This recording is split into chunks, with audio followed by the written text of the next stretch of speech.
അയ്യോ ഫോട്ടോ കിട്ടില്ല. നീ ഒന്നും ചെയ്യണ്ട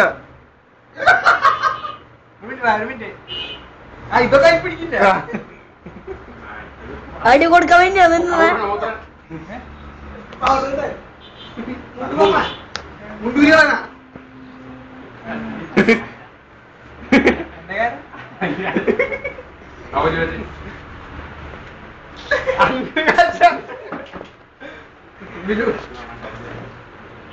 നന്നായി വരട്ടെ.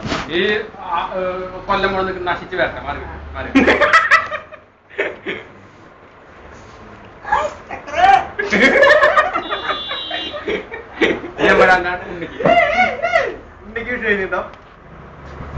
അങ്ങനെ നാട്ടുകാർക്ക് മുഴുവൻ ഞാൻ എന്റെ കാശ് വിരിച്ചു കൊടുത്ത് ഞാനൊരു പാവം കോടീശ്വരനായി മാറിയിരിക്കുകയാണ്. അഹങ്കാരം കൊണ്ട് പറഞ്ഞതല്ല അതിന്റെ മക്കളാണ്. എന്നാലും പറഞ്ഞത് പറഞ്ഞ കേക്കണ പറഞ്ഞ. ഇനി നമുക്ക് എല്ലാവർക്കും ബിരിയാണി കഴിച്ച് വിഷു ആഘോഷം.